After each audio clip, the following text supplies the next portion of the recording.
Ito naman sa ating new video at ang ating pag-uusapan ngayon for today's video is itong return values.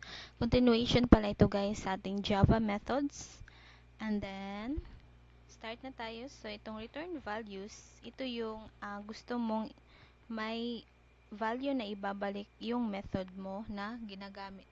So, sa last video ko, ang gagamitin natin is yung mga primitive data type like int and char. So, dito guys, static int yung ginamit natin para bumalik yung ating value. So, dapat meron din tayong return keyword para mag-return talaga yung ating mga values. Kung mapapansin nyo, walang value yung ating x dito sa ibabaw. I mean dito.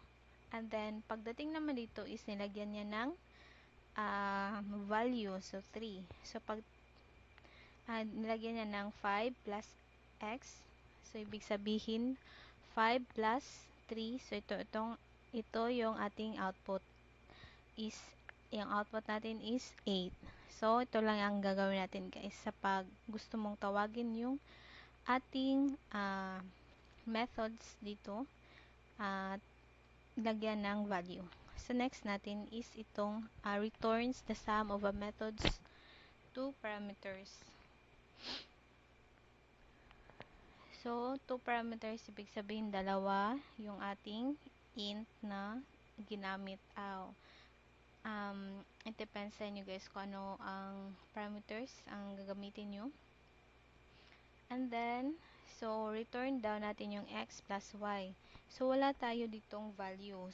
Sa next na line, nilagyan niya dito ng 5 and 3. So, ang output pa rin natin is 8. So, ibig sabihin, babalik tong, ibig sabihin tong x is 5 and y is equal to 3. Huwag niyong kalimutan to guys, ito yung ating mga methods sa paggawa ng ating mga parameters. Next natin is store the result in a variable. So, ito, naka-variables na siya guys. So, example natin int x and int y. So, i-return down natin yung x plus y.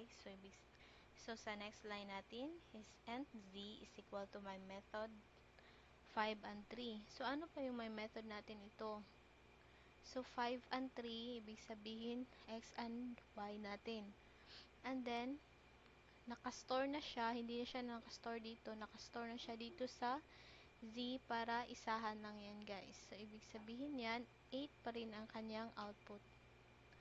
Ang last natin is itong method with if else. So, ito guys, ang example dito is check age. So, kung yung age mo raw is less than 18, so dapat ang output na lalabas is access denied, you are not old enough. Pero pag yung age naman is greater than or equal sa 18, ang lalabas na output is access granted, you are old enough. So, dito naman sa ibaba, ang nilagyan niya na check age, yung value is 20. So, ibig sabihin, yung 20 is greater than 18.